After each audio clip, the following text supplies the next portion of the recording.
Speaking about the palpation. Palpation means to palpate by your hand and to explore. يعني مجس، ان انا احط ايدي اجس الشيء. The first rule in palpation that makes it blind. Blind means don't rely on data get by either the history or data get by the inspection, and put your hands blindly as you are blind, and transmit the data get by your hand into your mind. ما تحاولش تعتمد على المعلومات اللي انت خدتها من الهيستوري وانت بتحط ايدك على العيان. ما تحاولش تعتمد على الداتا اللي انت خدتها بالانسبكشن تحطها في دماغك بروجرامد وانت بتحط ايدك على العيان. palpate blindly. The palpation is classified into superficial palpation and deep palpation. Superficial palpation and deep palpation. ايه الداتا اللي بنحصل عليها من السوبرفيشال palpation؟ Superficial means lightly by your hand, gently and lightly. ايه الداتا اللي بنحصل عليها من السوبرفيشال palpation؟ اول حاجه hotness. The first is hotness. How to palpate for hotness? By the dorsum of the hand. I put the dorsum of my hand over the inflamed area, for example, or by comparison between part of the body, either the diseased part and the healthy part. If there is relative hotness, this may indicate either inflammation or an area with hyperdynamic circulation, like for example toxic goiter, for example highly vascularized sarcoma. This is hotness. Number 2, tenderness. What's the meaning of tenderness? Tenderness means painful facial expression. Painful facial expression with gentle touch of the examiner's hand. So, for example, in a case of acute appendicitis, I put my finger over the McBurney's point and looking for the patient faces, the face of the patient. Don't look for the right iliac fossa. No, I put my finger gently over the McBurney's point. Must be gentle, because if it is aggressive, it may be painful by aggression. No. بعد كده, the third one is hyperesthesia. Hyperesthesia means exaggerated sensation. Also by comparison, I put my finger here, I put my finger on the other side. Oh, it is burning sensation. It is relatively burning rather than the healthy area. For example, the hyperesthesia over the McBurney's area or the right iliac fossa in a case of appendicitis. The hyperesthesia at the back in a case of acute cholecystitis. This is the hyperesthesia. Also, by superficial palpation, I feel for pulsation. Pulsation is of two types. Either the pulsation may be expansile pulsation. That means the swelling itself, it is pulsating by itself. The best example is the aortic aneurysm. Aortic aneurysm, it is pulsating by itself.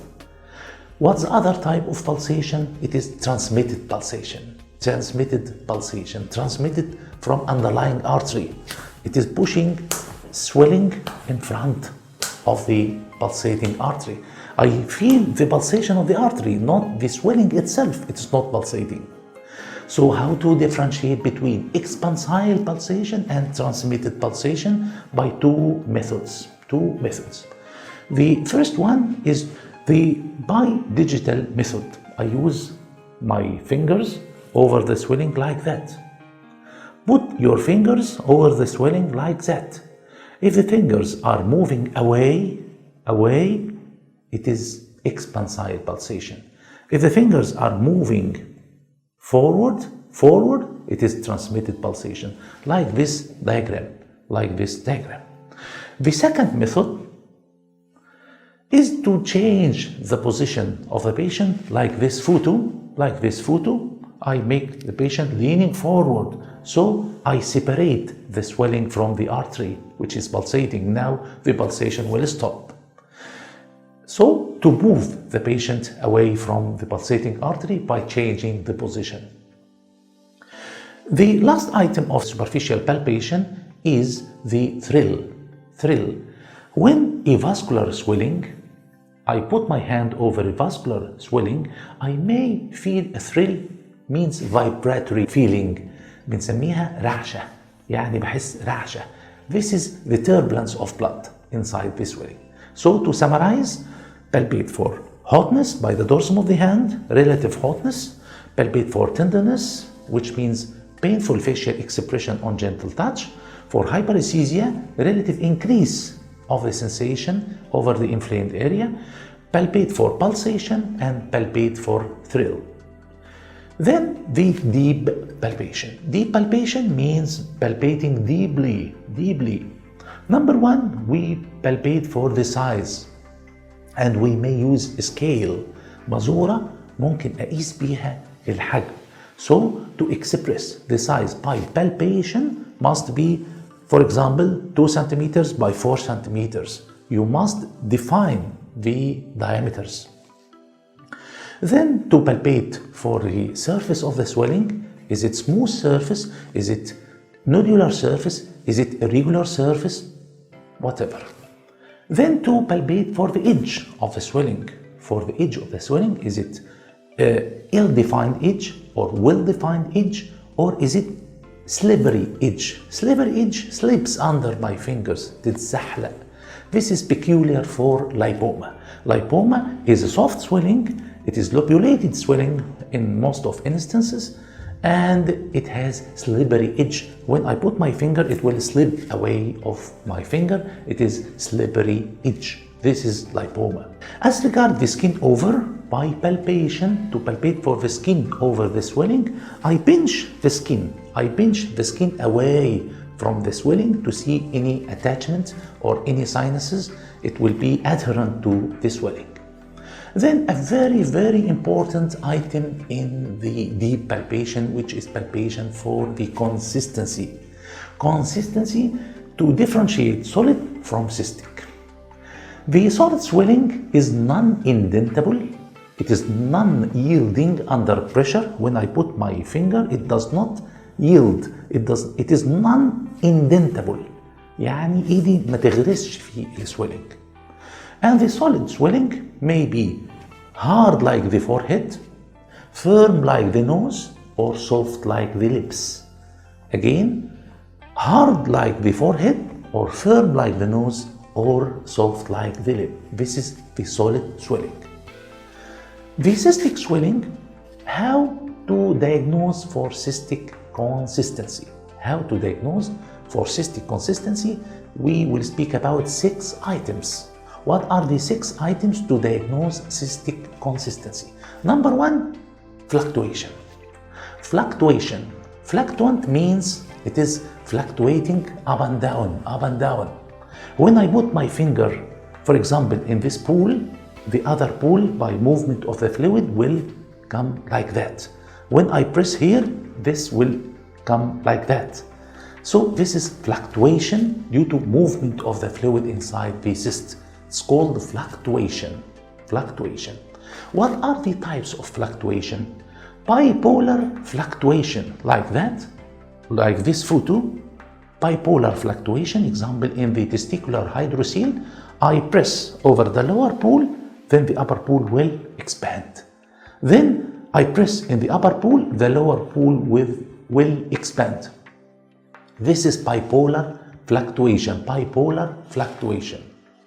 And you must do this in all directions, in the vertical direction and in the horizontal direction, to differentiate the true fluctuation from pseudo fluctuation.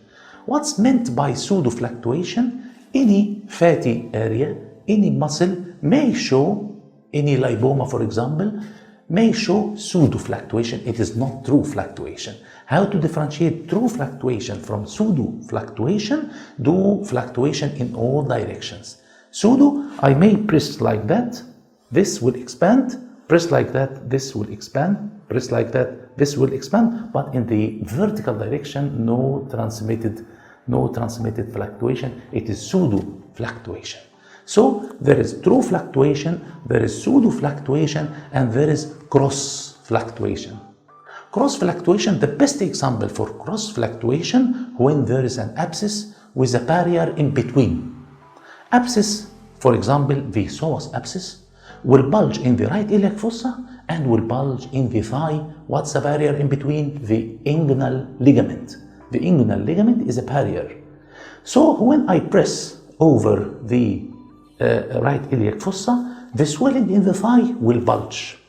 When I press the swelling in the thigh, the swelling in the right iliac fossa will bulge due to transmission of the fluid in the abscess. It is called cross fluctuation. Then the second test after fluctuation is Paget test. What's meant by Paget test? As we see in this photo, for a small cyst, for example, like the sebaceous cyst, for a small cyst, you cannot do fluctuation. So how can we deal with a small cyst? Paget test. Paget test for a small cyst. I hold the cyst by my fingers, then press on the center by the other finger.